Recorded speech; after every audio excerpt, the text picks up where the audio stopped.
Maryam ya. Maryam sudah. Ya udah terakhir. Baru Maryam. Sekarang yang zaman Rasul. Istri bangsawan Mesir, zaman Yusuf sudah. Kan sudah kita tulis semuanya dulu yang kemarin. Tapi sudah ditulis semua kan, sudah disampaikan semua. Istri Fir'aun Udah itu sudah ya sampai situ. Asia binti Mujahid sudah, istri Fir'aun. Nabi Musa sudah, saudaranya ibu Musa sudah. 2 orang perempuan yang lagi kesulitan, anaknya Nabi Syuaib nanti yang ditikahkan dengan Musa sudah. Nah itu belum. Ya, 2 perempuan yang lagi kesulitan air kemudian ditolong oleh Nabi Musa alaihissalam. Sampai saudarinya ibu Musa.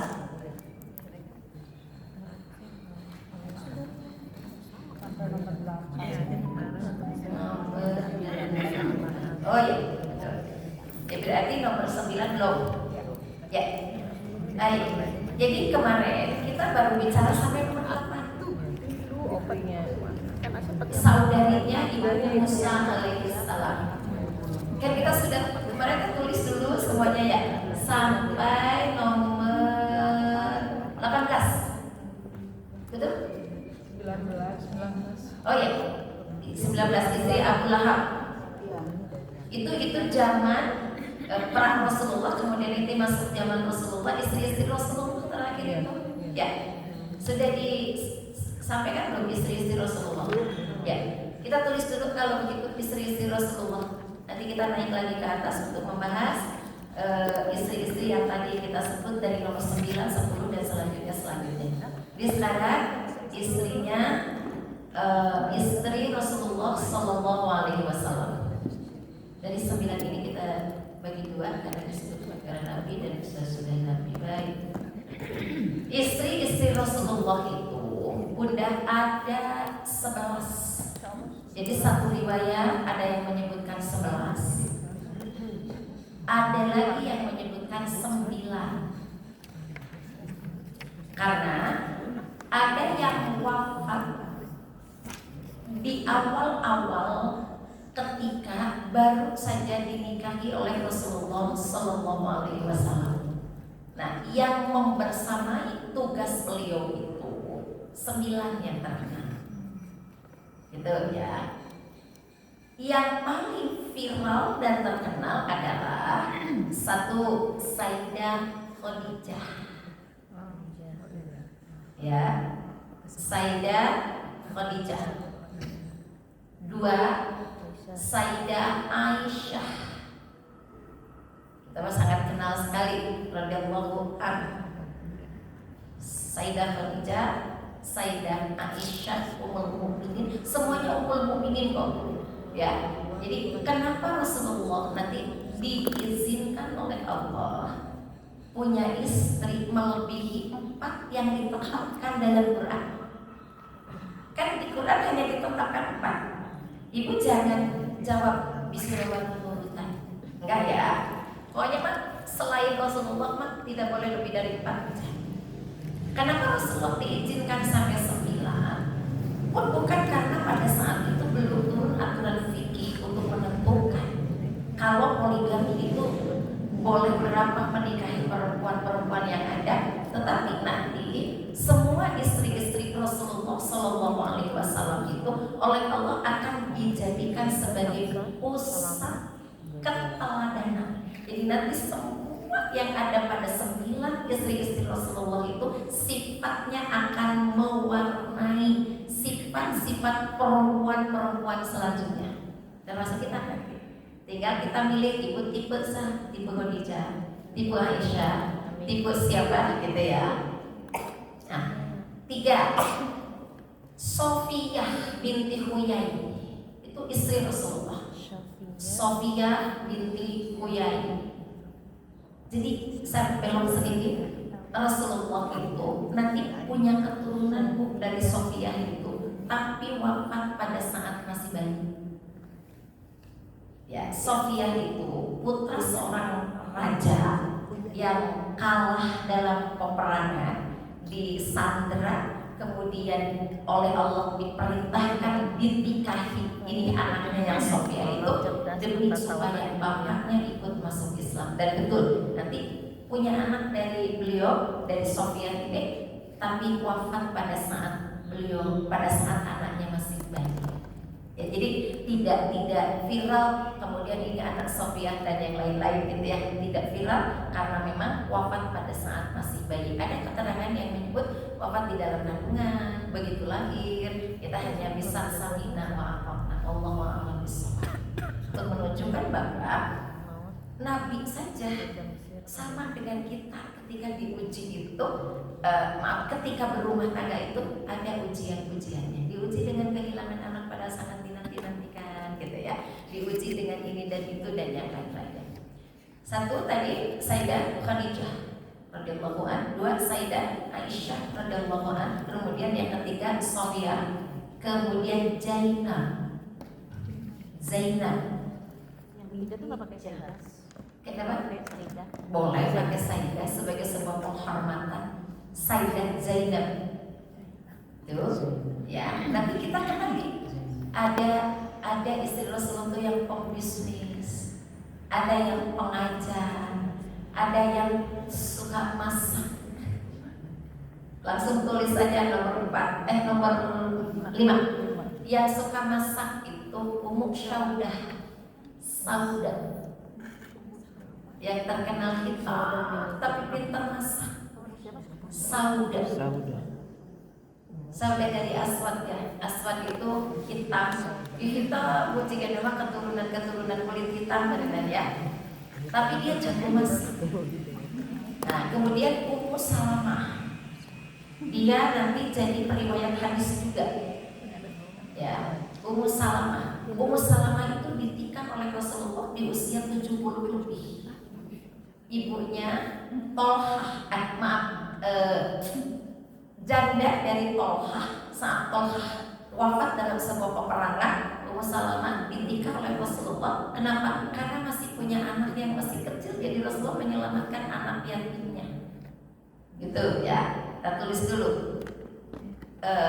Sayyidah Aisyah, kemudian Sofia binti Huyai, kemudian Zainab, kemudian Ummu Salamah. Kemudian ada satu yang disebut oleh Rasulullah SAW, oleh Allah nanti di surat Al-Mumtahinah ada, tapi tidak disebut namanya.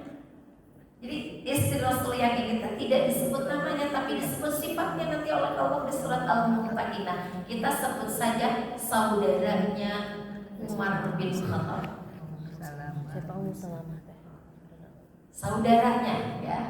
Jangan ditanya ti uwah, ti bibi, ti paman. Pokoknya hanya saudaranya Umar bin Khattab kan. Gitu.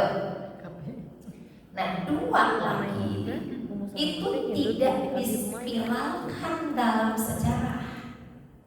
Sekali lagi, dua lagi itu tidak dipiralkan di dalam sejarah, sehingga para ahli atau sejarawan pun tidak begitu paham siapa namanya, dari mana, hanya tahu 9 aja istri Rasulullah. Jadi kita simpan dulu sampai 7, nanti tanya sejarawan pada saat itu sahar tak ada dua lagi sahar isi penasaran. Maka kenapa Quran itu menghadirkan sebuah perjanjian samina wa ata'na, supaya kita tidak mencari jawaban-jawaban yang di luar nalar dan akhirnya ngarang. Kalau ada nanti para ahli tafsir, sejarawan, kemudian ditemukan di perkembangan teknologi, mau di Google, mau di apa, coba kita munculkan dan kita nanti cari kedekatannya, gitu ya. Baik. Yuk kita turun lagi ke pembahasan yang hari kemarin. Setelah saudarinya Ibu Musa, awas, Ibu Musa, fokus. Kenapa ayahnya tidak disebut? Ada pernah gak ibu baca ayahnya Musa? Tidak ya. 1, 2. Ibrahim alaihissalam itu yang viral siapanya? Ayahnya. Ibunya disebut? Tidak. Tapi sekalipun pasangan-pasangan lawan jenisnya itu tidak disebut, Ibrahim itu lahir dari ayah dan ibu. Musa itu lahir dari ayah dan ibu. Karena Allah telah menjelaskan yang lahir tanpa ayah, tanpa ibu hanya Adam. Yang lahir dari ibu saja hanya Isa. Yang lahir dari bahan laki-laki tanpa ayah, tanpa ibu, tapi dibentuk dari bahan yang sudah ada pada struktur tubuh laki-laki, Hawa alaihassalam. Kan dari tulang rusuknya kan? Karena Hawa sama Adam tidak ada ayah, tidak ada ibu. Jadi nanti Bu, dibagi manusia itu satu yang lahir tanpa ayah, tanpa ibu, dialah ada. Ironisnya, kalau Isa dianggap istimewa karena lahir hanya dari ibu saja, kenapa tidak Adam sekalian? Ya kan? Adam itu tanpa ayah, tanpa ibu. Kedua, Adam itu tidak diciptakan oleh Allah berawal dari bayi dulu, langsung dengan desain Allah menjadi dewasa, dibentuk dari tanah liat itu oleh Allah. Dan disitulah Allah menjelaskan ruh pertama ditiupkan itu dari kepala. Kita suka nyebut ubun-ubunan, mut-mutan di sini. Ditiupkan terus mengalir. Maka tanah yang liat tadi, yang hitam tadi, mulai terisi dengan darah, mulai tumbuh hidup saraf-sarafnya. Tinggali. Makanya Bu, Masya Allah, Allah sudah menunjukkan ada anak yang lahir, maaf, kepalanya tidak punya batok, semuanya kelihatan. Ada anak yang lahir tidak ditutupi oleh kulit ali yang berdabel-dabel. Ada kulit ali doang tapi tidak ada kulit jangatnya. Kakak tinggal di jeruk teh saraf-saraf yang wah, kan itu kan dia bersyukur, kita ibu bersyukur anak-anak kita. Dan minta kepada Allah semoga cucu-cucu kita itu disempurnakan oleh Allah. Para ahli medis kan sampai hari ini hanya mengatakan ada kekurangan ini, ibunya tidak banyak makan ini, ada ini. Itu kan sesuatu penelitian yang jawabannya itu sebenarnya belum tuntas menelitinya karena tidak bisa diteliti oleh kacamata kasatnya ini. Maka buat kita, kalau Allah sudah menunjukkan sedemikian rupa, lalu kita tidak juga mau terhadap Allah, butuh cara apa lagi? Allah ingin membuktikan aku tuh kuasa kata Allah. Yang baru-baru bayi lahir yang ternyata semua isi perutnya kelihatan. Memang tidak keluar tapi kelihatan merawat gitu. Dan ibunya teh pingsan berkali-kali. Rawasa tuh kumaha coba. Bersyukurlah kita menjadi ibu yang tidak ditampilkan menghadapi anak-anak yang seperti itu. Wah, Masya Allah. Jadi disinilah kenapa kita harus ibadah. Kenapa kita harus mendekatkan diri kepada Allah? Karena di luar nalar kita ternyata kita sedang disempurnakan oleh Allah penciptaan kita. Sekarang kita sedang mencari jawaban. Ibu kebayang loh kalau Allah memberikan ilmu kepada kita para perempuan. Begitu ngambil ibu teh tahu nih anak teh keur di jarian, keur di telinga Anda. Saya pikir mau tenang ibu teh. Lah si cocok ala gitu. Ibu pernah dengar nggak kalimat begini? Pertumbuhan anak itu pada saat tidur. Pernah dengar kalimat itu?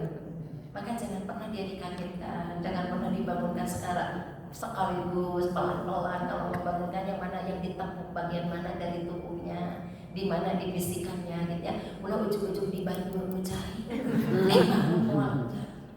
Itu dibangun soalnya lama dia habis populisikan, udah mau lihat gitu ya, meregangkan saraf-sarafnya, tapi tidak membangun. Maka karena itu pun ditetesin, bukan dibanyur, ditetesin matanya. Jadi harus dibanyur bocah sasiur, tetesin matanya. Itu ya. Kebayangkan Allah Subhanahu wa Ta'ala memilih kita itu lebih baik tidak tahu. Karena ternyata Bu, isi setiap desah nafas ibu, setiap kali itulah anak di dalam rahim ibu itu berkembang, panjangnya, besarnya, plus tulang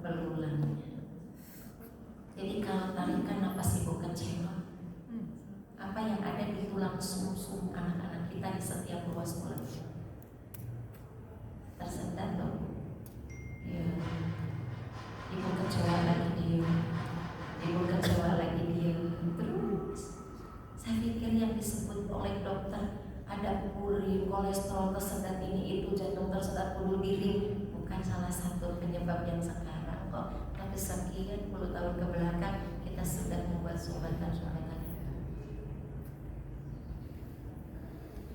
Maka kenapa kita diperintahkan untuk sholat? Dalam sholatnya ada ruku, ada sujud, ada duduk, ada dua sujud, ada tasyahud, ada i'tidal, dengan harus tepat untuk membuka kembali sumbatan-sumbatan itu dalam gerakan-gerakan sholat. Ketika ritmik tubuh kita itu bergerak, kenapa tawaf itu harus dari sana ke sana? Kenapa laki-laki harus lari 3 kali? Itu ada kaitannya dengan ritme perjalanan sumbatan yang ada pada tubuh kita. Masya Allah, luar biasa Bu. Itu kemarin seorang dia itu orang Austria, kemudian apoteker, gitu kan? Dia melakukan sebuah penelitian terhadap jaringan-jaringan jaringan-jaringan dalam tubuh kita yang diprogram oleh Allah untuk melawan semua jenis-jenis virus yang ada di dalam tubuh kita. Diponis nunggu cerita dia, diponis ibu ini kanker stadium 4 dan bukan hanya satu kanker. Jadi ada kanker usus dan kanker otak. 2 kanker ibu, bayangin, stadium 4. Pokoknya ponis dokter 1,5 bulan. Wah, dan maka dokter pesan ke keluarganya, apapun yang dia mau tolong berjalan, apapun yang dipesankan tolong dicatatkan, gitu ya. Dia sudah tahu ukuran hidup saya 1,5 tahun. 1 bulan. Apa yang dia lakukan? Dia mencoba membuat satu tempat seperti Maryam, mihrab, ibadah di situ. Kalau 1,5 bulan ini adalah waktu yang Allah sisakan, saya hanya ingin kenal dengan Allah, saya ingin dekat dengan Allah. Ya bukan tidak makan, tidak minum, atau makan minum biasa, cuman porsinya lebih banyak digunakan ibadah. Semua dia lakukan, semua dia syukuri, semua dia ini. Tidak ada lagi dia marah, tidak ada lagi dia kecewa, tidak ada lagi dia nyesek, tidak ada lagi dia pingsan. Semuanya berjalan. Sudah lewat 1 hari dia catat, lewat 2 hari dia catat, sampai lewat 2 pekan, artinya masuk bulan kedua dia mencatat itu. Di 2,5 bulan, artinya 1 bulan setelah ponis 1,5 bulan itu, dia datang lagi ke dokter. Dokter pun kaget karena dia punya catatan. Nih, dokter nanya, pernah demam enggak? Pernah merasakan sakit di bagian titik-titik yang dokter sebut inilah meradang kesini kesini? Enggak. Kita cek lab lagi, dicek lab bersih. Dokternya sampai nanya, apa yang Anda lakukan? Obat apa yang Anda minum? Dibilang, saya mengaktifkan imun yang Allah buat untuk melawan semua jaringan-jaringan yang merusaknya tadi. Apa imun itu? Turun ayat faidah maridu bahwa yashfir. Kalau kamu sakit, aku yang akan menyembuhkan. Dan sudah ada buktinya. Ayub alaihissalam. Kalau kita yakin punya Allah, kalau yakin Allah itu maha mendengar doa-doa kita, nggak usah pakai ngeluh. Sudah serahkan saja. Dengan cara demikian, imun kita itu lebih cepat melawan bakteri-bakteri yang ada. Tapi jangan begini, wah kan dokter itu. Kan dokter lah, ada obat lah. Kan kita manusia, bukan ayam kan. Manusianya ikhtiar, tapi setelah itu frekuensi ikhtiarnya tinggalkan pendapat manusia, naik pada frekuensi Allah Subhanahu Wa Taala. Itu maksudnya, ya. Jadi jangan sampai kalau begitu Bu, ini anak-anak ibu yang di fakultas kedokteran mau buka pasien. Kan sakit itu kadang-kadang jadi rahmat, kadang-kadang jadi musibah ya. Buat dokter sakit itu rahmat Allah. Jadi kalau ada virus, dokter membantu banget. Nunggu dokter nunyian obat apotek baru ya teman. Nah pasien sedih. Berapa persen yang buka dan berapa persen yang sedih, hari kita seimbangkan. Nah, kita mah tidak boleh masuk yang sedih, tapi juga tidak boleh masuk yang terlalu bahagia, karena boleh jadi kadang-kadang gitu kan bisa terjadi kezaliman. Sebenarnya dengan gender juga sembuh, tapi dokter ibu ini tahu obatnya, ini tahu obatnya, itu datang Stres. Nah, stres itulah yang memicunya. Oke, saya kembali kepada saudarinya Ibu Musa.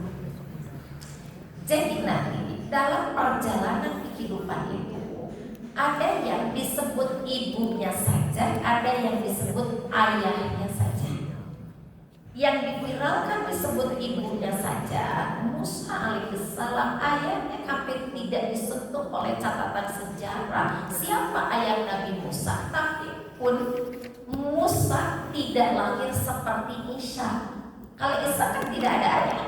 Musa ayahnya ada, tapi tidak disebutkan. Untuk apa itu? Allah ingin memberikan pembelajaran. Suatu saat nanti ada perempuan-perempuan yang berperan sebagai single parent. Kalau yakin ada Allah, jangan pernah merasa terintimidasi, tersudutkan, tidak punya kekuatan, jadi lemah. Tidak.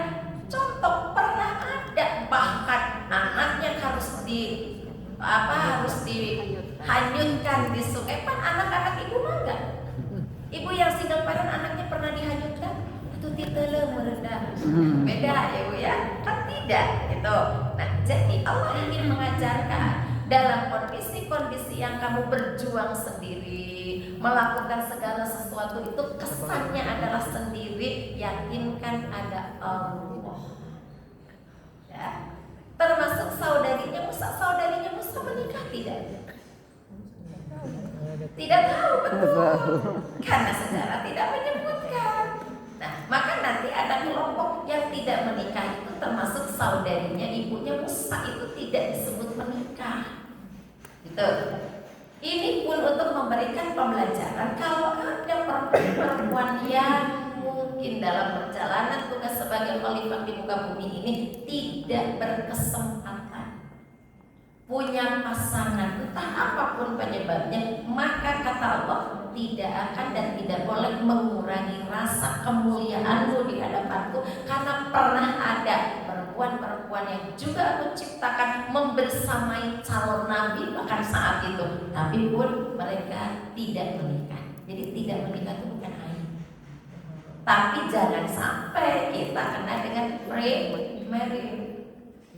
Pokoknya mah gak nikah ribut, kayak ini itu ini. Nah, ini yang salah, ini yang keliru. Jadi ayat itu dipahaminya jangan sampai untuk membenarkan atau mencari pembenaran hal-hal yang salah.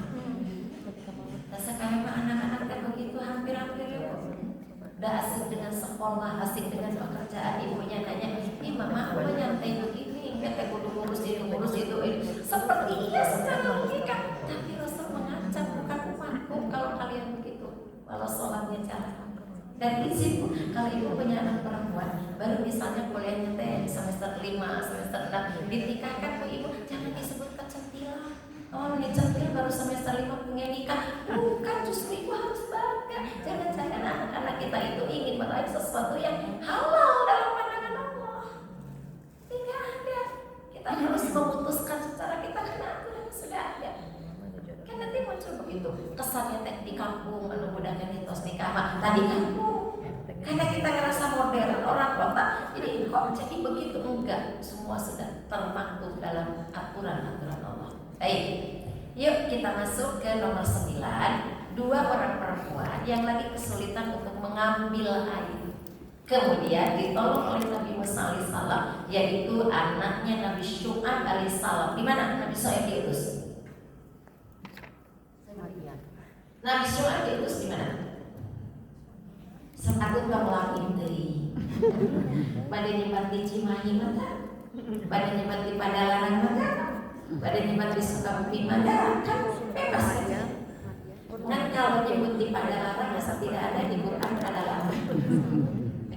Dan itu teh langsung diakumulasi Indonesia nanti Jawa Barat gitu ya.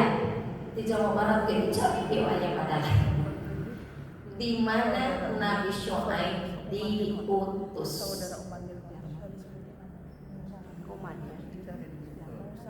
Iya, koma dia tapi mesti tempatnya.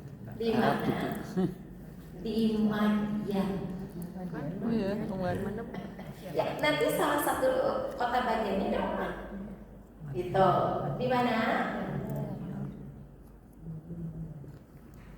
Wa ila madyana syu'aibun. Dan itu kata Quran di surat apa itu?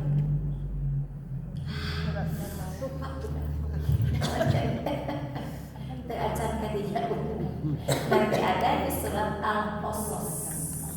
Di Al-Anbiya ada, di Al-Qasas ada, di Al-An'am ada, itu ya.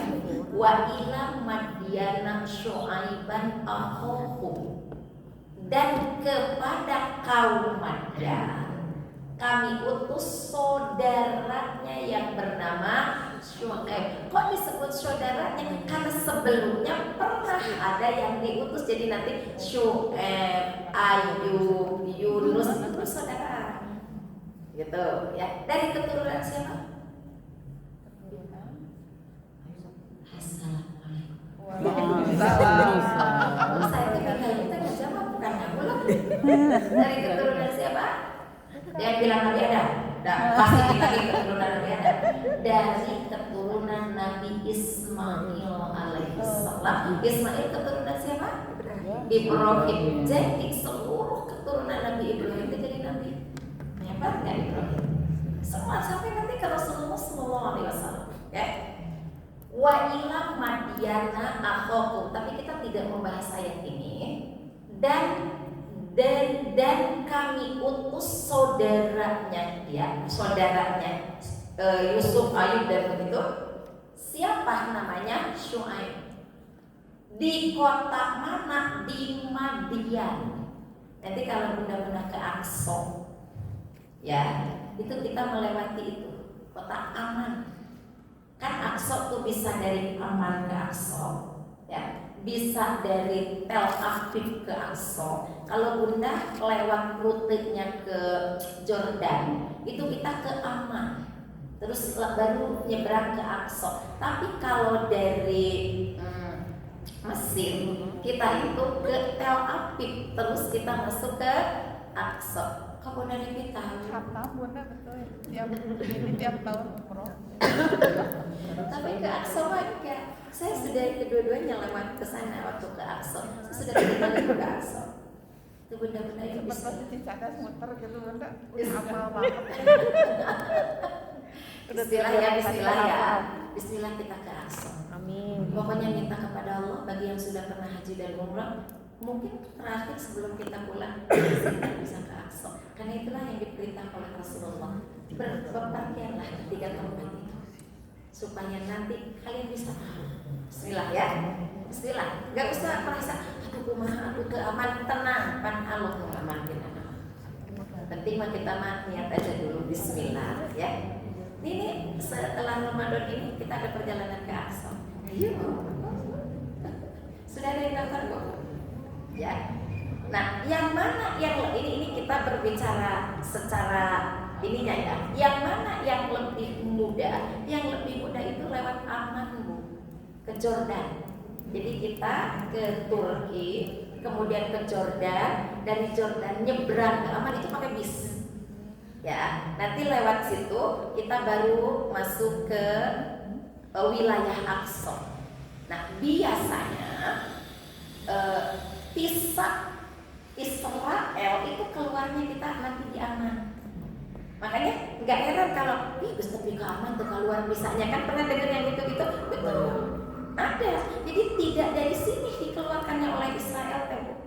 Makanya kalau untuk visa ke Aqsa minimal 35 hari kita harus sudah daftar. Ajuin visanya kalau mau pergi teh. Gitu ya. Nah, kalau Mesir, Tel Aviv itu satu daerah yang sekarang ini sedang dijadikan oleh mereka sebagai pusat militer yang peperangan sekarang ini. Nah, jadi memang agak-agak rawan ya untuk sekarang ini. Mudah-mudahan Allah buka kembali. Kalau Allah sudah membuka, mah tidak ada yang mudah. Dan Aqsa itu jangan digambarkan semewah haram di Mekah, semewah haram di Madinah, sepi. Ibu jangan pernah ngerasa usia bino di Aqsa ke bagian sapu sepi banget. Ya, yang kita sering lihat di atas kubah emas itu persegi kubus gitu, itu the dome of the rock, Bu. Kalau bahasa kita mah aula. Masjidnya ke bawah, jadi kita masih turun baru masuk ke pelataran masjidnya. Kenapa? Ketika saya bicara dengan beberapa teman-teman di sana, itu sebagai salah satu sistem untuk mengelabui mereka yang akan mengajukan Aqsa. Karena yang diberikan pemahaman inilah Aqsa. Aqsa kan itu gambarnya itu. Kalau bilang Aqsa pasti gambarnya yang itu. Padahal Aqsa pasti kebenaran. Nanti mimbar siapa yang pertama kali akan dilihat ketika kita masuk? Yang pertama kali akan dilihat ketika kita masuk mimbar Nabi Ibrahim alaihissalam. Nanti ada mimbar Nabi Sulaiman, ada mimbar Nabi Daud. Turun lagi kita ke bawah, ada mimbarnya Nabi Ismail alaihissalam. Jadi terus turun. Semoga gambaran ini membuat kita semakin greget. Izin kepada Allah untuk bisa menapakkan kaki di Masjidil Aqsa. Amin. Amin. Bismillah ya. Nah, Syuaib itu diutus di mana? Di negeri Madyan. Berapa anak Nabi Syuaib? Udah kalau ulah detil-detil teh tadi kita saya Kurang dua. Semua anak.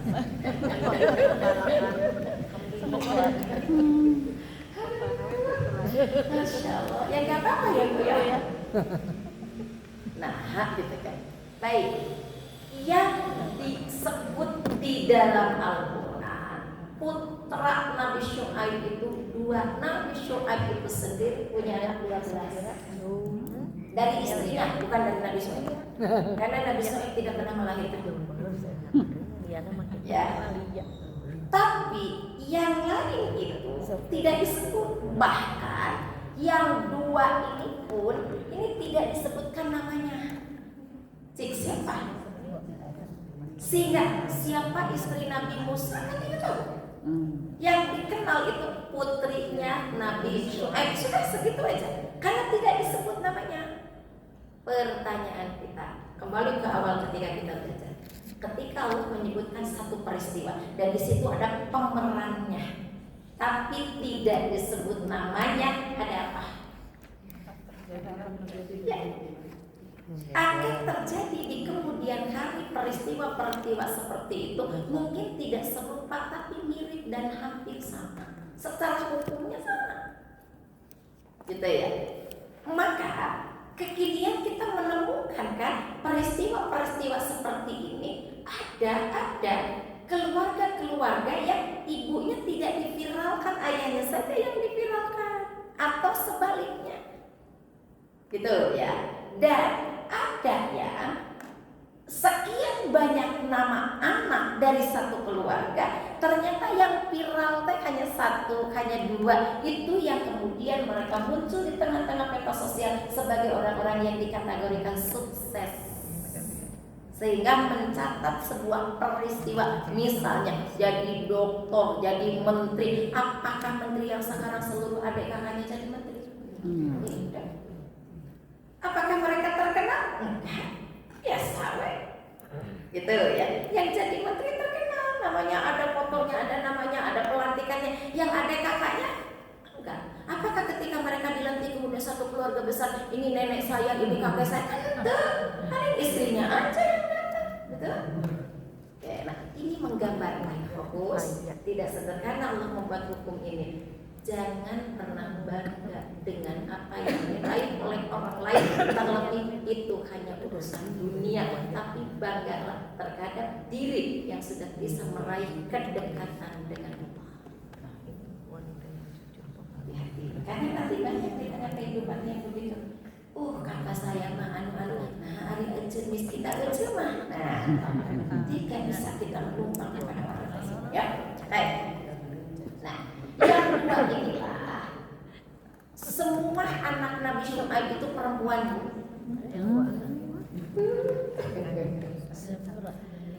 Semua perempuan.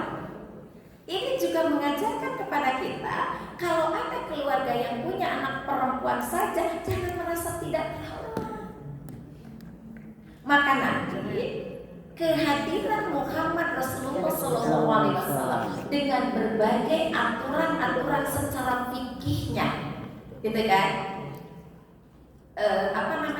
Menghapus segala bentuk keyakinan, pemahaman, pembiasaan yang dilakukan oleh orang-orang kafir Quraisy, di mana kalau lahir anak perempuan mereka tidak suka mukanya merah pada, merasa terhinakan. Bahkan dari mulai Musa dilahirkan, Masya Allah, yudabihuna abna'akum wa yastahyi nisa'akum. Anak laki-lakinya dibunuh oleh Firaun, anak perempuannya dijadikan budak-budak oleh Firaun. Kan jahat banget Firaun. Tapi Bunda, dua anak Syuaib ini walaupun perempuan terobohan, tidak manja-manjaan. Apa tugas mereka? Meminumkan kambing-kambing gembalaannya. Kita langsung masuk. Tapi biasanya yang menggembala, meminumkan kambing itu laki-laki atau perempuan? Laki-laki. Jadi di antara ratusan laki-laki ada 2 orang anak perempuan ini. Gagah katanya. Gagah bisa ikut TNI ya Pak.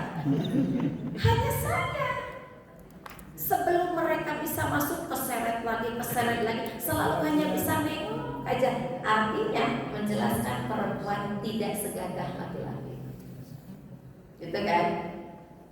Hai, sudah hampir sore, dan kalau sudah terlalu sore sumur itu sangat kering karena habis kan. Ada pemuda di atas tengok, bukan ngelihat cantiknya.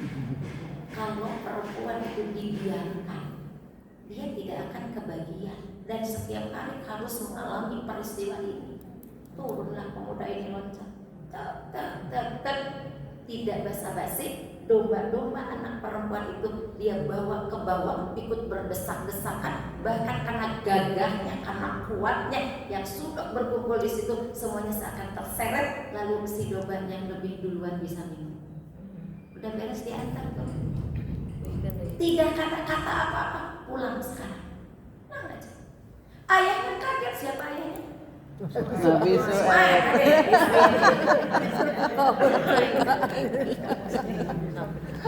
Di sini ujung-ujung Nabi Musa. Nabi Syuaib. Ayahnya kaget, kok bisa pulang lebih cepat? Dan kondisi domba-domba kita sudah minum, biasanya pulang sudah tenggelam matahari dan tidak semua domba bisa diminumkan. Kok bisa? Ceritalah 2 anak ini. Ada yang nolong seorang laki-laki, tidak nyebut gagah, apalagi nyebut ganteng. Dan ngalirin begitu gitu kan. Maka ada yang ingat gak di antara kalian ciri-cirinya? Nah gitu Bu. Ada yang ingat gak di antara kalian ciri-cirinya? Ada seorang ternyata adiknya. Karena mungkin kakaknya terkenyang, adiknya mah bisa ngelirik mungkin gitu ya. Saat domba-domba mereka diambil alih, ya ada banyak pertanyaan, itu nurek nyuri atau nurek nolong kan gitu. Tapi dalam kepanikan dan tidak diberi kesempatan untuk berkomentar apapun, di mana sudah turun, domba sudah dibawa, sudah masuk ke kerumunan para laki-laki di sana, sudah tidak sempat lagi bertanya. Gitu. Maka apa pelajaran yang bisa kita ambil? Semua peristiwa itu Allah berikan. Perempuan itu kalau terkentak dalam satu persoalan, seringkali dia mentok untuk tidak bisa mengatakan apa-apa. Jangan bilang aku banget. Banyak yang diserintai ingin diucapkan, tapi kan kayak terkunci gitu. Sulit untuk berkata, sulit untuk yang kadang-kadang juga. Nah ini kadang-kadang dibutuhkan sebuah cara untuk melemaskan otot-otot yang namanya udah kaku begini. Nah ini peristiwa ini. Ada yang ingat nggak ciri-cirinya? Adiknya menjawab begini kayak.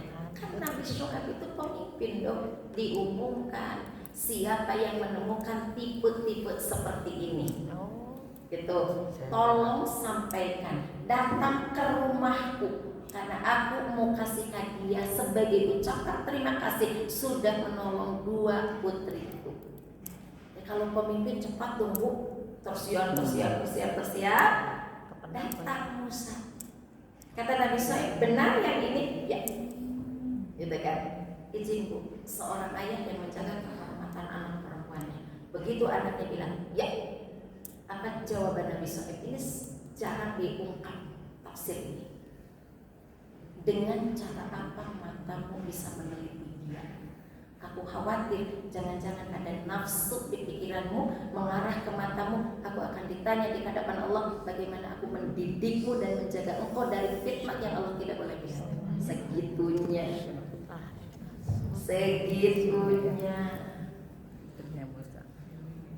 Ya, kita jawab saja, aku belum bisa begitu karena aku bukan nabi. Sudah selesai. Jangan sakit hati, Bu.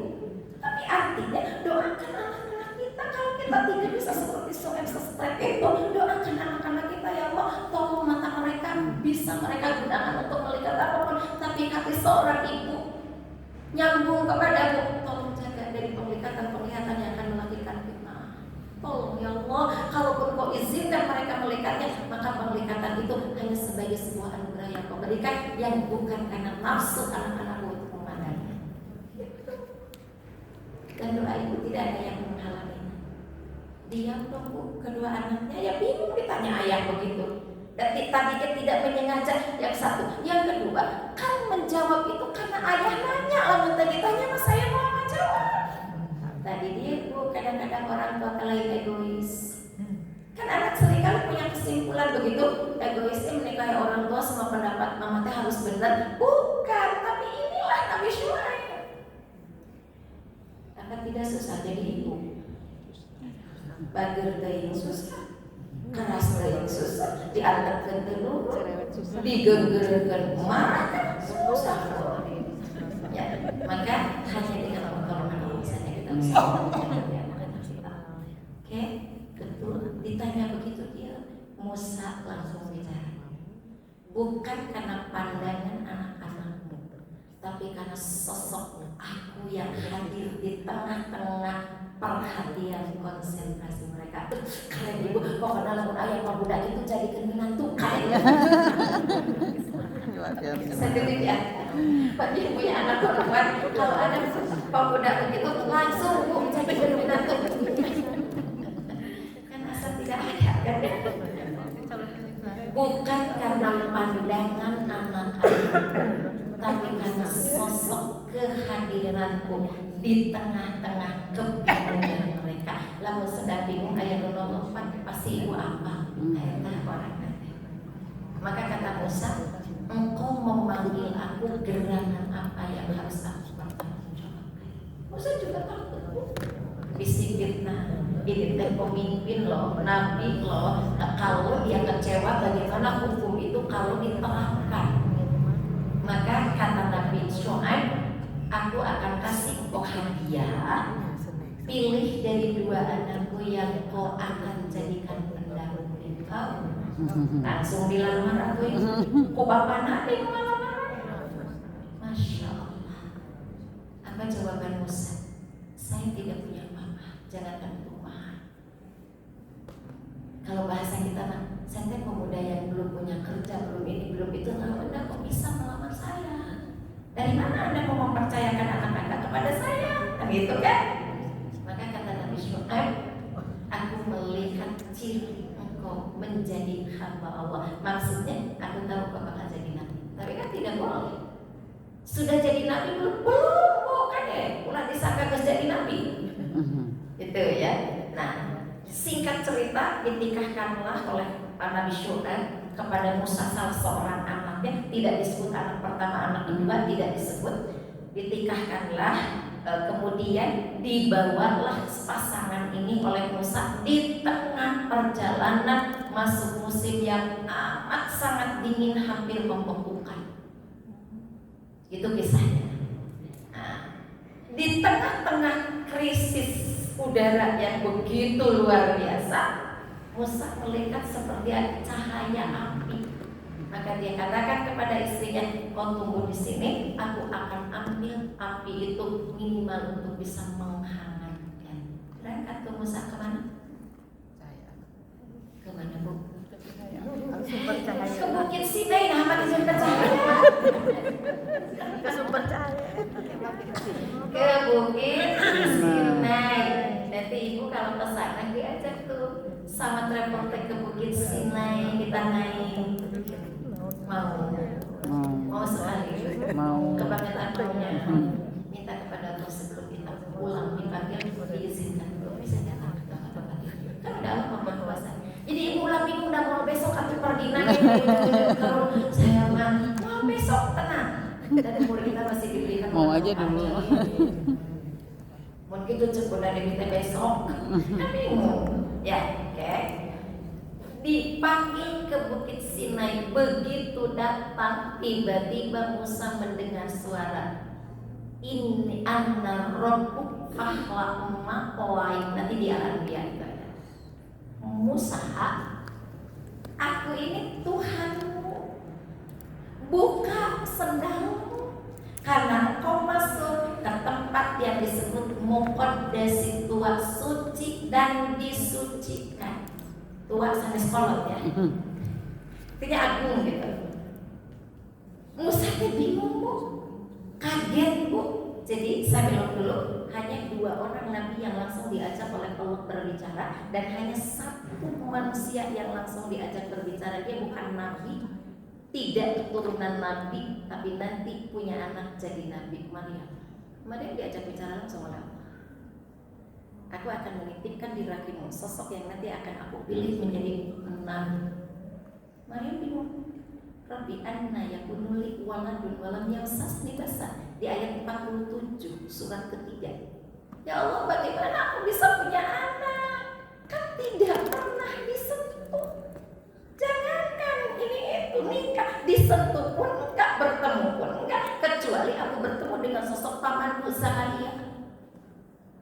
Ya kan? Tidak ada laki-laki yang pernah aku temui. Bagaimana aku punya keturunan? Apa jawab Allah? Kalau aku berkehendak pun payah. Jadi tidak ada yang tidak mungkin. Nanti kita baca kisah Maryam ya. Ini dulu. Nah, begitu Musa datang, kata Allah, buka dulu sendalmu. Inilah kemudian jadi tata tertib hukum kalau masuk tempat ibadah. Sebagus apapun sendalmu, seempuk apapun, sedingin apapun kau melangkah tanpa alas kaki, bukan kalau kamu masuk ke tempat ibadah. Bukan hanya masjid, di rumah kita ada mushola. Ketika ibu mau masuk ke tempat yang akan digunakan untuk sholat di rumah, di saat sajadah sudah dekat terkapat, bukan agak jarak sendalnya, melangkahlah ke tempat itu. Inilah hukum pertama, etika memposisikan diri di hadapan Allah. Jangan kagum meninggalkan si sendal tendina sajadah dan bersih sendal rumah. Hati-hati, bukan bersihnya, bukan sendal rumahnya, tapi etika kita menghadap Allahnya. Nanti Bunda ajarkan satu doa ya, nggak sekarang, ini dulu sekarang, bisi kemana-mana. Para nakwai buka sendal, lalu Allah mengajak Musa berbicara. Waqallamallahu Musa taklima. Di sana Musa menerima 10 firman Tuhan yang kita kenal dengan the Ten Commandments, yang kemudian 10 firman itu nanti diturunkan menjadi kitab Taurat. Jadi kitab Taurat hanya 10 firman saja. Gitu ya. Nah, ditulis nanti oleh sahabat-sahabat Musa itu dalam lembaran-lembaran kulit kayu. Nah, tapi kemudian kan dibuang pada saat terjadi apa Bu? Terjadi perang salib kedua. Nanti kita bicara sejarahnya. Kita baru bicara perempuan-perempuan dalam Al-Quran. Jadi siapa yang berikutnya? 2 putri, 2 perempuan, yaitu putrinya Nabi Shu'aib alaihissalam. Nah, pertanyaan buat kita dari pembelajaran itu, yang namanya putri Nabi Shu'aib itu kan belum dewasa seperti kita, ya, belum menikah pada saat dia masih harus meminumkan kambing-kambingnya. Maka ternyata Allah memberikan pembelajaran kepada kita dalam sisi-sisi tertentu. Di keadaan-keadaan tertentu, perempuan diberikan kekuatan untuk bisa melakukan sesuatu sekalipun secara logika yang itu pantasnya dikerjakan oleh laki-laki. Ya enggak? Jadi pertanyaannya, cari potensi diri kita yang mampu kita kerjakan. Jangan numpang nyandar kepada ada. Kalau laki-laki, kalau anak kepada ayah, kepada saudara laki-laki, tidak, karena kita pun punya potensi. Dan ketika potensi itu muncul, bisa jemput, lakukan, jaga sebaik-baiknya. Karena di potensi itu Allah pasti akan memberikan pahala terbaik. Misalnya pekerjaan ini viralnya umumnya dikerjakan oleh laki-laki. Ketika laki-laki bisa mengerjakan, punya pahala nggak? Punya. Tapi ternyata ada perempuan yang bisa mengerjakan dengan tidak mengesampingkan kodratnya. Ya, sekali lagi, dengan tidak mengesampingkan kodratnya. Apa saja nih bisa dikerjakan oleh perempuan yang tidak mengesampingkan kodratnya? Pendidikan. Ada laki-laki S2, perempuan pun kalau bisa ada di situ. Laki-laki S3, perempuan pun kalau bisa harus ada di situ. Profesornya, doktornya, spesialisnya harus ada di situ. Kenapa? Karena nanti Rasulullah mengatakan ada dua perkara yang boleh kita bersaing, bahkan ada perasaan iri pun di situ boleh. Apa itu? Bidang ilmu dan ibadah. Ulah ke perempuan hayang na imaman sholat Jumat. Ya kita mampunten. Walaupun ibu bisa, walaupun ibu baca Qurannya bagus, sholatnya tertib, punten nu eta mah teu kedah. Luar biasa. Ya, emansipasi, nggak usah. Ya, nah di bidang apa tadi? Pendidikan. Kalau masuk di bidang pendidikan, silakan kita berlomba, berpacu, bersaing, dan itu persaingan yang sah. Yang dicontohkan oleh Allah tentang sifat dua anak perempuan putrinya Nabi Syuaib alaihissalam. Mangga silakan di situ. Ibu boleh bersaing seketat-ketatnya. Silakan. Karena kita diperbolehkan oleh Allah. Satu di bidang pendidikan. Jadi nggak usah ada kalimat kamu ada anak perempuan atau perempuan mah kayak kadapur deui geus nungguan jodoh, enggak. Silakan bersaing. Kata Rasulullah, hanya ada dua perkara yang kita boleh untuk bersaing di dalamnya. Satu urusan ilmu, dua urusan ibadah. Boleh, mangga di situ mangga.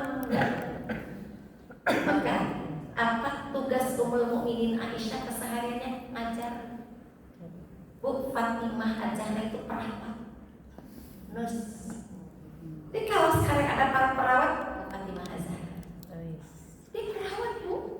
Aisyah itu guru yang pertama kali mendirikan taman kanak-kanak TK di zamannya masih itu Aisyah Ummul Mukminin radhiyallahu anha. Siapa yang dididiknya? Anak angkatnya Zaid bin Harithah yang nanti akan menghantar Rasulullah pada saat hijrah ke Taif, dan dia yang akan membentengi Rasulullah sampai kepalanya terlempar oleh batu di Taif nanti.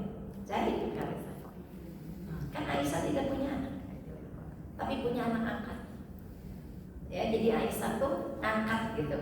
Abul Qasim itu anak laki-laki namanya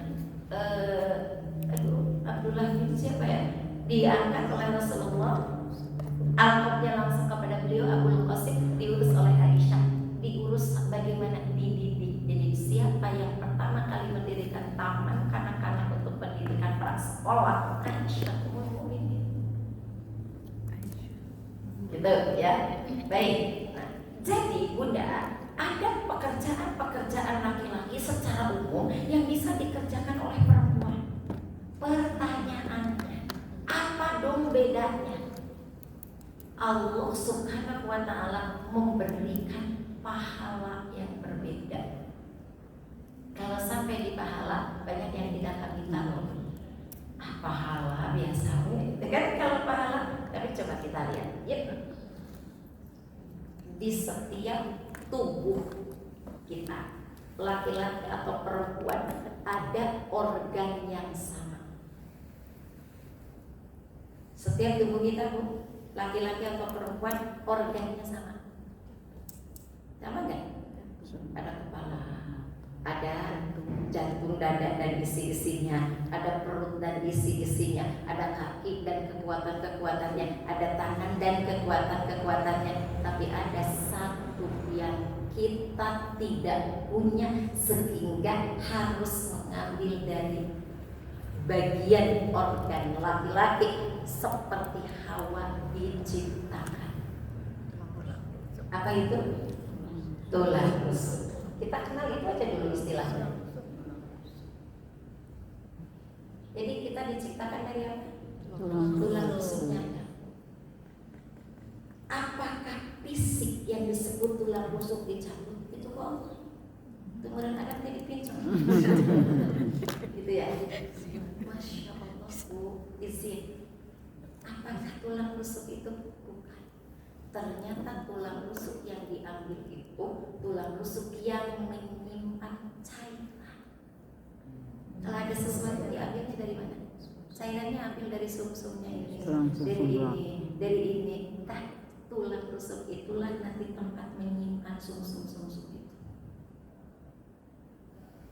Ada hilang. Jadi puntennya ada tes sanes dicabut tulang rusuk nabu, tapi diambil cairannya oleh Allah dari bagian itu untuk membentuk kita perempuan. Maka izin fikihnya melahirkan sebuah pemahaman bayi tabung itu boleh selama ovum dan spermanya dari ibu dan ayahnya bersangkutan.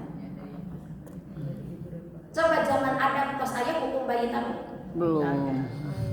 Terus dari mana para ahli fikih, para ahli kedokteran mau menentukan hukum bayi tabung? Dari situ dengan keilmuan yang dibuka dulu keilmuannya, diberikan kecerdasan dulu. Dan sekarang nih lahirlah ahli-ahli kandungan yang bukan hanya laki-laki tapi perempuan. Untuk apa? Menenangkan, karena banyak kaum perempuan yang apabila punten kandungannya harus diperiksa oleh laki-laki gak nyaman. Maka bagaimana perempuan bisa jadi, kata Allah, tuh ada dua perempuan itu kamu boleh bersaing di situ. Di dalam pendidikan kita tidak dilarang untuk bersaing. Saya titip kepada bunda-bunda, kepada teteh-teteh, sudah tidak masanya kita kolot terhadap anak-anak kita untuk mengangkat cita-cita mereka. Silahkan mereka mau jadi apapun, tapi jangan keluar dari fitrahmu. Artinya kalau kamu jadi apapun, tapi kamu sudah menikah, kamu bagi bagian itu dengan rumah tanggamu, bagi dengan peranmu sebagai istri, bagi dengan peranmu nanti kalau kamu punya anak dengan sebagai ibu, kau boleh bersaing di situ, tapi peranmu tetap di posisimu yang paling utama. Gitu.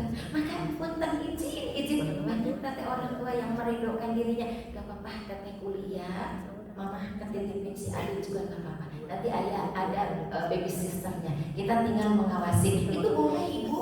Jangan sampai atau udah mama baby sisternya mahal tiba di mama. Ibu masuk kok sudah tahu. Jangan halangi orang tua kita untuk berbuat lebih baik. Paham sampai di sini?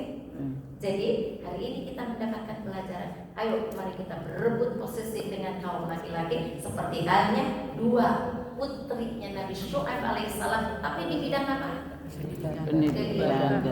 Pendidikan. Ini kita boleh bersaing. Agak ibu bersaing. Kalau udah di kampus anak-anak kita jangan teteh menerima ya dan perempuan, jangan. Jadikan mereka orang-orang yang sukses, jadikan mereka orang-orang yang hebat, yang dengan kapasitas keilmuannya kita bisa bangga di hadapan Allah Subhanahu wa taala. Paham ya? Bismillah ya. Jadi saya pernah sampaikan kalau ibu tahu keistimewaan orang-orang tertentu yang diabadikan oleh Allah di dalam Al-Quran, saat kita berdoa kaitkan kita kepada mereka disebut dengan tawassul. Ya Allah, berikan kepada anak-anakku ketinggian derajat sehingga mereka bisa bersaing seperti dua putri Nabi Syuaib alaihissalam. Nanti rumah itu diturunkan oleh Allah. Saya kan pernah mencontohkan bunda, kalau rezeki seperti Maria alaihissalam telah memberi rezeki yang datang dari sisimu. Ya, kalau kecerdasan seperti Aisyah Ummul Mukminin gak apa-apa. Sekarang persaingan seperti siapa? Dua putri Nabi Syuaib alaihissalam. Cukup ya, dua putri, gak usah nama nyari. Akhirnya hiji direk namanya Nyi Eros. Gue sangaran ya. Dua putri Nabi Syuaib. Oke. Nah, kita masuk yang ke-10, istri bangsawan Mesir. Siapa namanya, Bu? Bu, siapa namanya? yang kemudian nikah dengan Nabi Yusuf, sok biraku tos kadinya mata kabayang. Zulaikha. Ya, istri bangsawan Mesir, boleh dalam kurung, yang kemudian namanya disebut dengan nama Zulaikha. Walaupun Bunda ada beberapa ahli tafsir yang tidak sepakat dengan penamaan itu. Ya, jadi ada beberapa ahli tafsir yang tidak sepakat dengan penamaan istri bangsawan Mesir itu disebut Siti Zulaikha. Siti Zulaikha ini kita ya. Ada beberapa ahli tafsir ya, mereka tidak sepakat dengan penamaan itu. Kenapa? Karena sangat minim catatan sejarah yang menjelaskan tentang nama itu. Gitu. Tapi ada, gitulah. Maka saking hati-hatinya para ahli tafsir sampai kita diberikan cara memahami. Kalau ada orang yang menyebut Siti Zulaikha, tolong disalahkan. Karena ada walaupun sedikit riwayat itu. Tapi kalau orang nyebut, saya mah nyebut istri bangsawan Mesir, tolong disalahkan. Karena ternyata tidak terlalu viral nama itu disebut. Gitu ya. Baik, istri bangsawan Mesir yaitu kisah Nabi Yusuf alaihissalam. Cantik nggak Bu? Cantik. Cantik, pasti ada perempuan luar biasa cantik. Udah gitu istri bangsawan dong. Ya, istri bangsawan yang kisahnya cepat kita menggoda Yusuf alaihissalam, tapi Allah memberikan sebuah petunjuk. Yusuf dia sebenarnya suka. Qad hamma biha wa qad hammat bihi. Di antara keduanya itu terjadi rasa. Yusuf suka dan normal. Ini juga suka dan ganteng Yusuf. Sampai ketika terjadi gitu, namanya dikenal dengan Kitmir ya, si bangsawan Mesir itu nangkap basah. Nabi Yusuf sedang dikejar oleh Zulaikha dan pintu terkunci kebuka karena dia datang, jadi dibuka oleh karyawannya mungkin ya, oleh asistennya, diketemukan. Fitnah kemudian mulai muncul. Anda mau percaya siapa? Dia sudah mau merusak harga diri, kehormatan. Langsung biasanya yang salah diem atau nyerocos. Jadi nanti ibu kalau menemukan ikut orang yang nyerocos, dia sedang pembelaan terhadap kesalahannya. Ibu di pasar, kresek ibu duka disengaja, duka kumaha jadi nggak ada, tiba-tiba ada di sebelah dia. Ibu bilang, loh kok kresek saya ada di sini? Ibu cuma bilang begitu. Dia langsung nyerocos, nyangka ya ini. Tadi saya pilih di sini sulit dengan kresek Anda. Saya bilang biar saya bisa berdiri di sini. Ibu cuma ngomong kok kresek saya jadi pindah ke sana. Kan nyerocos kan? Kalau sudah begitu, ibu wajib paham orang ini sudah tidak baik. Ambil aja, nggak usah dilawan. Ambil dan ibu pindah belanjanya. Nanti panjang pertanyaan Bunda teteh-teteh. Dalam kehidupan ini, seringkah kita bertemu dengan orang yang menantang emosi. Sarwana atau diem? Dilawan atau diem? Capek. Diem. Dan tidak ada yang menggoda. Tapi kayak gitu. Karena kalau di sana nanti ibu sudah tidak lagi ditemani bukan sekedar oleh hati perasaan kita, tapi ditemani oleh syaitan yang menggelincirkan kita lama. Kamu kan istri pejabat, bapak tinggal nanti lapor ke jeng pedagang wis. Ada kan begitu? Mesti ingin. Tapi kalau bisa diam itu jauh lebih baik. Ingat, catat baik-baik. Karena semua yang diucapkan, semua yang dipersaksikan nanti akan Allah perlihatkan kembali pada dirinya, hina-hinanya baik-baiknya, buruk-buruknya baik-baiknya. Pertanyaan Bunda, di penghujung kisah Yusuf kebuka gak rahasia? Kebuka kan? Setelah Yusuf dipenjarakan, setelah Yusuf ini itu, akhirnya sang raja mimpi, ya kan? Sampai Yusuf diangkat menjadi menteri perekonomian. Baru istrinya ngomong di situ, yang salah itu saya. Dulu saya yang memfitnahnya, dulu saya yang ini, yang ini, baru ngaku. Ibu, pertanyaan Bunda, pertanyaan kita, mending kita ngaku nanti atau mending jujur dari sejak awal? Menurut Ibu lebih nyaman yang mana kalau kita punya kekeliruan? Mending jujur dari sejak awal atau mending nanti ngaku setelah ketemu? Jujur. Sekali lagi pelan-pelan, disirat darah. Mending jujur dari awal sehingga kita tenang menghadapi langkah berikutnya, atau nanti we baru ngaku mun ketemu mau ngaku mau kemana? Yakin. Catat keyakinan itu karena kita punya akhirat.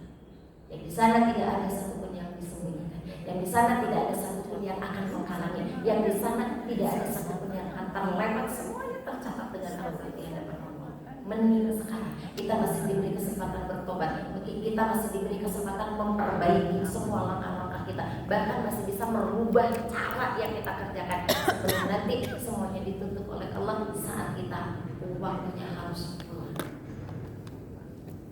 Jadi istri bangsa Indonesia mengajarkan kepada kita, jadilah perempuan-perempuan yang memilih jujur ketimbang babak belur saat ketahuan. Apa? Jujur pada diri sendiri, jujur pada kehidupan, jujur pada kenyataan. Kalaupun ibu tidak mampu untuk apa yang lainnya, maka cari kata-kata yang lain untuk menjadi pembelaan sebagai kehormatan, bukan alibi mencari pembelaan. Ya tidak boleh begini, awas kalimatnya. Atudah mama teh ya. Atudah hati-hati.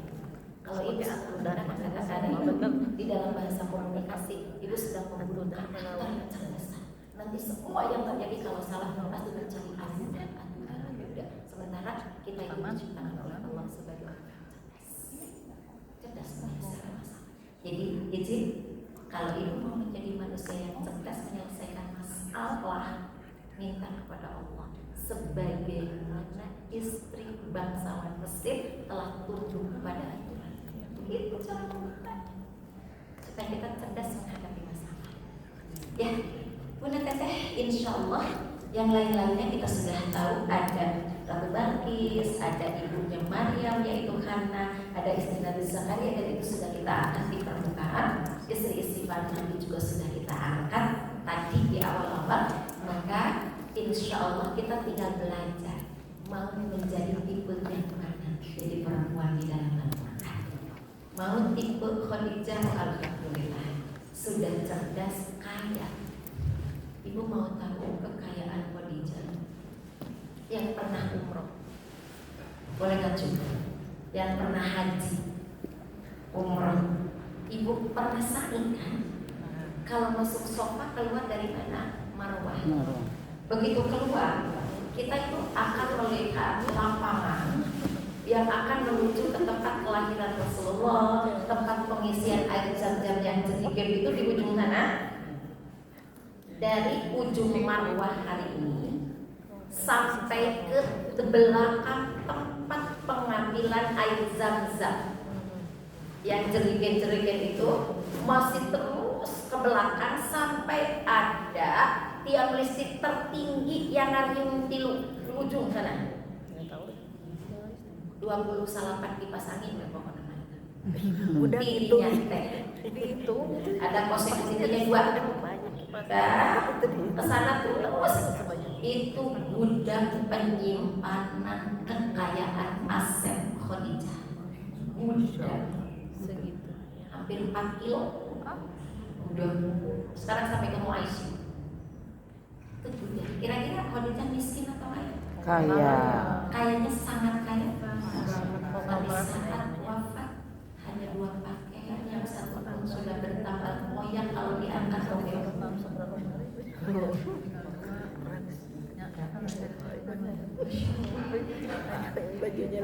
di mana dan kemana kekayaan itu ditampilkan di hadapan Allah.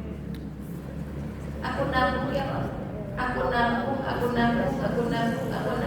Pertanyaan, kalau kita mau seperti Khadijah, pertanyaannya sederhana saja sekarang ini. Dari pakaian yang banyak menggantung sudah dipakai sholat semua.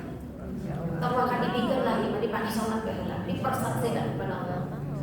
bersatu kita mulai angkat hari ini. Sekarang yang ini besok yang ini yang ini nah itu gantungin lagi yang ini. Yakinkan pada diri kita dengan cara itu nanti kita dimuliakan dengan Allah Subhanahu wa Ta'ala. Ya, jadi yuk dari sekian perempuan-perempuan yang Allah abadikan di dalam Al-Quran, baik yang pernah kita tahu atau yang baru kali ini kita tahu, pada saat kita belajar baru kita tahu, ambil hikmahnya, pelajari keistimewaan mereka, lalu berperan kita di situ sesuai kemampuan kita. Contoh dari dua putri Nabi Syuaib, berperanlah kita sekarang untuk menjadi penasehat utama kepada anak-anak kita. Sebagai anak perempuan, ayo harus jadi supaya kau kenal Allah. Yang nanti dengan keilmuan itu membuka cara berpikirmu betapa Allah memuliakan untuk bisa bersaing dengan Allah. Jangan pernah jadi ibu yang mematikan cita anak kita. Jangan pernah jadi ibu yang menggunting harapan mereka. Jangan pernah jadi ibu yang mengecilkan usulan anak-anak. Jadi nausi milih jurusan gitu, karena boleh jadi di situ dia kenal dengan Allah. Karena boleh jadi dengan cara itu dia dekat dengan Allah. Syukuri semuanya sehingga tidak jadi beban. Karena sekolah bukan ijazah, ijazah bukan lapangan kerja, lapangan kerja bukan uang yang masuk transfer sebagai penghasilan, tapi sekolah adalah ilmu untuk kenal dengan Allah. Kata lain ya. Jadi apapun bismillah insyaallah. Bagi bunda tante hari ini yang anak-anaknya menghadapi persaingan ketat, yang mau ke perguruan tinggi, yang mau ke SMA, yang mau ke SMP, serahkan kepada Allah. Jadilah anak perempuan seperti istri bangsawan Mesir, bukan buruknya, tapi bagaimana berani mengaku di hadapan Allah kekurangan diri kita sehingga nanti Allah yang menutupinya. Yuk. Mulai saat ini ambil salah satu aja peran dari perempuan-perempuan yang 19 kita sebutkan dalam Quran. Mau yang mana? Mungkin pekan ini, bulan depan ini, maka berganti-ganti. Pada saat bulan Tete sedang dilimpahi rezeki, peran saya adalah Khadijah Al-Kubra. Pada saat bulan Tete sedang dianugerahi waktu untuk mendidik anak cucu keluarga, saya Aisyah Ummul Mukminin. Pada saat Bunda Teteh mungkin berperan seperti punya tanggung jawab terhadap lingkungan dan yang lainnya. Saya ibunya Musa. Ada partner, ini saudaranya Musa. Begitu cara memposisikan. Jangan sampai cuma tahu tapi tidak bisa mengambil pembelajaran. Itu yang bisa kita bahas pada kali ini. Masih ada pertanyaan sebelum Ramadan? Bunda, berapa sama belum? Mau munggah? Iya, ya. Potret. Udah. Udah. Kita lihat ya.